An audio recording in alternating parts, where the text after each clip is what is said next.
Cafe anyway.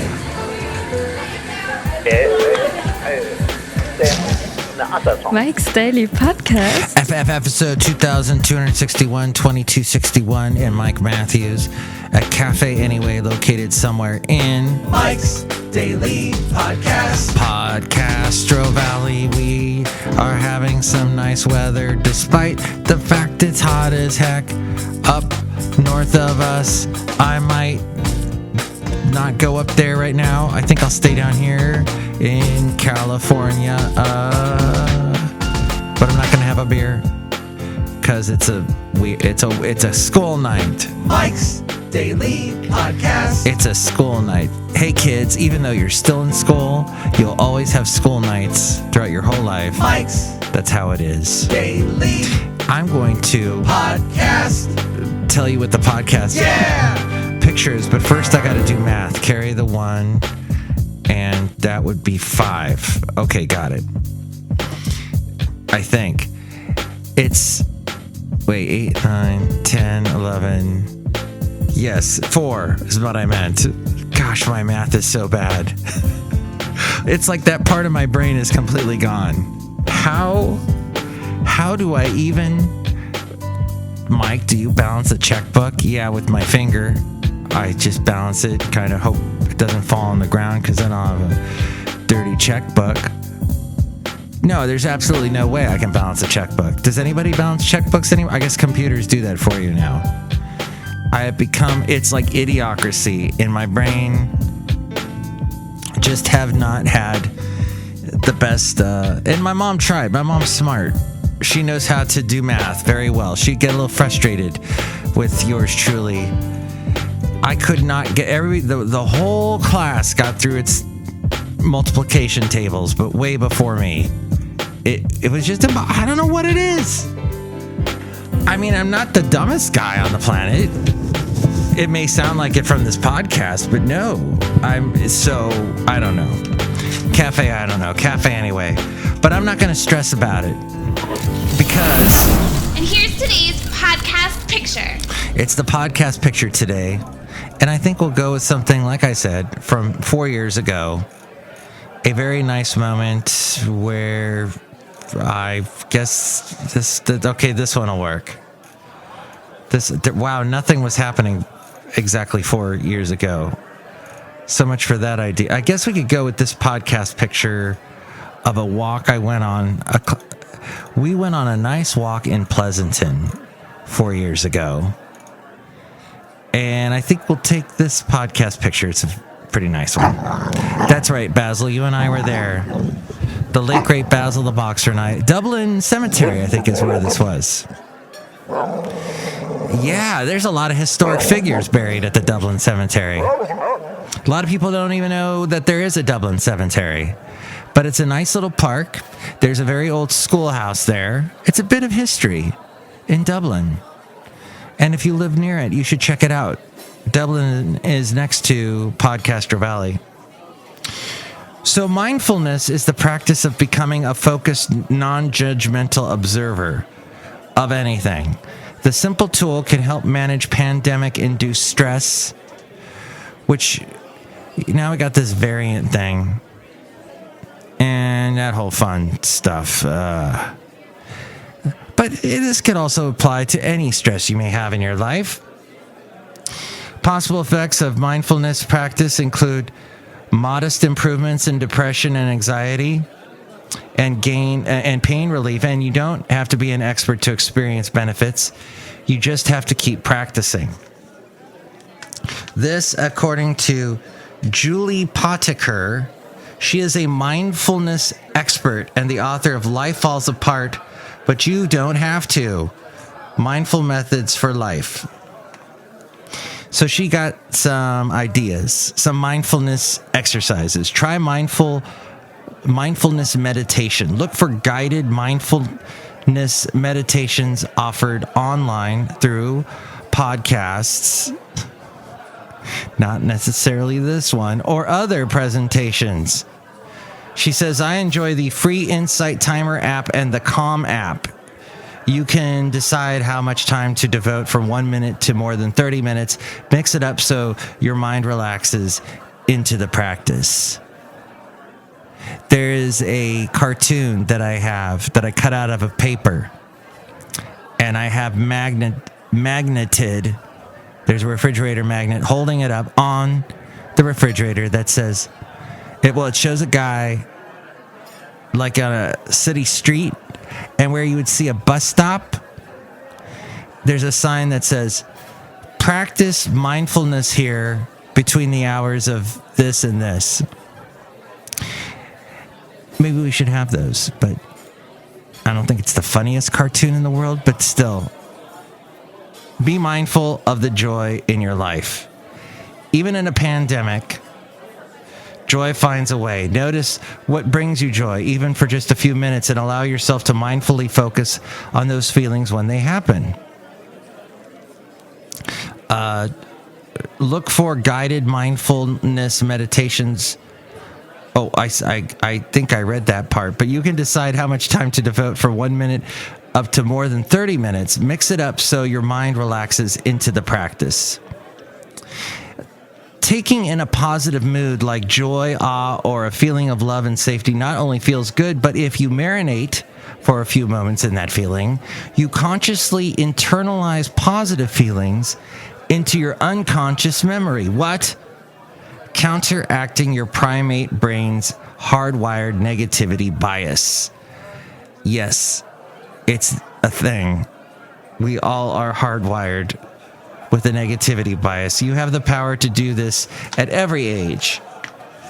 Name it to tame it. What are you feeling? Where are you feeling it in your body?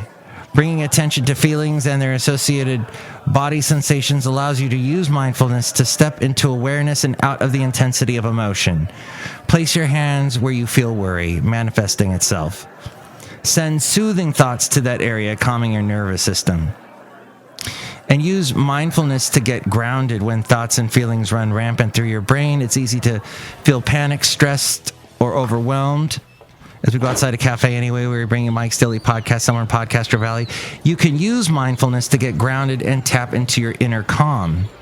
Put your feet on the ground and send your attention down to the soles of your feet. Cook and eat mindfully. Be mindful about the whole process from slicing your food to putting it in your mouth and chewing it.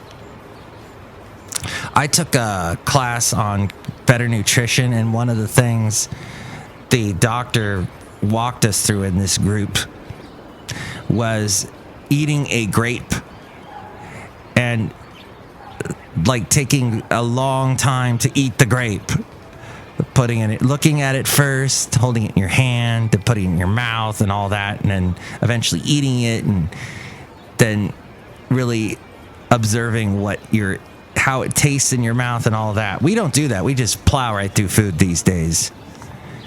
Fast food. We want food fast and then eat it fast. And then we're like eating I'm hungry now. Well, you just ate. Did I? I don't know. I did it so fast I forget. Cook and eat mindfully. Be mindful about the food process. When you are cutting veggies or stirring a pot of soup, feel the utensil in your hand. See the colors of the food. Smell the aromas. Listen for any crackling or sounds. Get all your senses involved in the experience. That's one thing when we're just purchasing food, buying fast food, picking it up from the restaurant. We're not actually seeing how the food is made, and there's a whole process of that. And not only that, you're burning calories when you're cooking, but it also makes you more mindful of what you're making. There's so much you can't control in terms of how the pandemic affected us, but you do have control over the choices you make around your well-being. Add mindfulness to your new safety and wellness way of life, and you'll strengthen your immunity while you build up your emotional resilience. Studies have shown that stress weakens the immune system, not a fact to take lightly. The strain of continual stress can contribute to conditions like heart disease, high blood pressure, diabetes, depression, and anxiety, even in normal times. So, and then with everything else on top of, with the coronavirus and everything, Yeah, makes it difficult. So, one thing to consider, and I was watching this video I love to watch because, well, these people live in the South, and it's a couple that I've talked about on the podcast before. They had a dog that passed away like I did, and they talked about it very honestly in their YouTube channel. And then they go and they visit all these cool places that look interesting to me. They go visit Florida, they go visit Savannah, Georgia, and then they're all over the Appalachian Mountains, the Smoky Mountains, and they visit all these cool restaurants that have really fattening food that I probably shouldn't eat, but it's fun watching other people eat. So, but they went to this place, they've just posted a video, and they went to Dollywood, Dolly Parton's amusement park in Pigeon Forge, Tennessee. And then they went to a restaurant as well, some kind of like big bear diner type thing. Well, everywhere, there wasn't a single person wearing a mask in this entire video. This is a recent video that was just posted. So that's how stuff is going in the South, it would appear, just watching this video. Mississippi health officials urge precaution ahead of July 4th amid the Delta variant spread. They said they advised residents take their 4th of July celebrations outdoors amid increasing COVID-19 infections and hospitalizations linked to the highly transmissible Delta variant in unvaccinated individuals. A state health officer there with Mississippi noted 11 new daily deaths, 10 of which occurred in unvaccinated individuals, including 3 people in their 30s, and one involved in a partially vaccinated person in their 80s. Dobbs told reporters, that's Thomas Dobbs, the state health officer, he said that unvaccinated individuals accounted for 96% of cases in the past month. So that's something to consider. Keep hanging out outside. Definitely check to see if everyone in your group, in your social bubble, is vaccinated. The officials noted that the COVID-19 vaccines are widely available in Mississippi and urged those not yet vaccinated to consult health care providers and become vaccinated, especially in the face of concerning viral variants. And there's a guy who does a radio show I was listening to yesterday who is going on and on about how, it's a lot safer to catch the coronavirus than to have this vaccine in you, because they didn't go through all the tests and they didn't go through all the rigorous processes that you would do for any other vaccine and all of that. So he's very afraid of getting that shot, and he's not afraid of the coronavirus. So I guess, what are you more afraid of? Do you think vaccines are going to kill you? Do you think the coronavirus is going to kill you? Do you think you're going to be lucky? I guess that's what it all comes down to. So, but this is interesting. Another guy I know who does a radio show who is very pro-vaccine, he was wearing a mask with his son over the weekend, and he says he was mask shamed. Somebody said to him, "Oh, why do you still got a mask on?" And I guess mask shamed him in front of his son. So I don't know if that's a thing, but it is interesting. Less masks being worn. It's this, I don't know. We're at Cafe Anyway, somewhere in Podcastro Valley. And yes, as I have said many times during the pandemic, we stand at least 20 feet away from each other here because we want to practice good social distancing. But I think everybody here is vaccinated. I think even that bird tweeting is vaccinated. But look who's here. Hi, Matt. It's Benita the Rodeo Queen. How y'all doing? It's a Disgruntled Fiddle Player. Tell you what. What? I don't know who to trust. I mean, Dr. Fauci, I think he's evil. And I don't think he knows how to practice good mindfulness. And I don't think anything he says is true. And I think masks secretly carry the coronavirus inside of them. Oh, Disgruntled Fiddle Player, please don't be a conspiracy theorist. Yeah, I'm kind of being a conspiracy theorist. I've got my aluminum hat on my head. You can make fun of me. But it took a long time to make this aluminum hat. It's a very beautiful aluminum hat. You know, look who else is here. Oh, Mike, I make the list root beer hat right now. Oh, wow, that's an interesting tasting root beer. It what's in it? coronavirus vaccine. Okay, I thought you were going to say coronavirus. See, I'm one of these people that leans more, I'd rather have the vaccine than the virus. So I took the one V word and went with the other V word instead. It's called root beer, not voot beer. Yeah, voot beer. That's an interesting thing. Drink it right now, I'll cut you. I just drank some. That's why we were having this dialogue. Memories. Some people, see, Brewmaster, you're not very mindful. I know. But you're good at math, right? I am not. Okay, and this is the end of the show. Next show, it's going to be the wonderful Madame Rootabega, Valentino, and Bison Bentley. Thank you for listening. You can chime in about anything we talked about. Here's the number. 336MM Daily. That's 3 plus 3 equals 6. MM as in Mike Matthews. Daily as in what this podcast has been now for 9 days. 9 whole days this podcast has been going. It's a daily podcast. So yes, it should be. How many days has it been when I started the podcast? Over 10 years ago. How many days is that? That's 10 times 365. So that would be 306.50. Oh, behave. Yeah. I think. Yeah, baby. Yeah. Ow.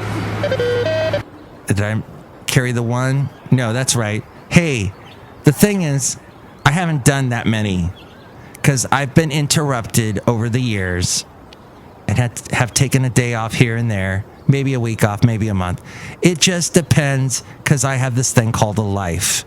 But if you don't have a life and you'd like to call the number 336MM Daily and let me know what you think. And next show, it will be Madame Rootabega, Valentino, and Bison Bentley. And with more on where to check out the show, it's A-Frame. Mike's Daily Podcast is written and produced and performed by Mike Matthews. His podcast is super easy to find. Download or listen to his show and read his blog at mikesdailypodcast.com. Email Mike now at mikesdailypodcast@gmail.com. See you tomorrow. Bye!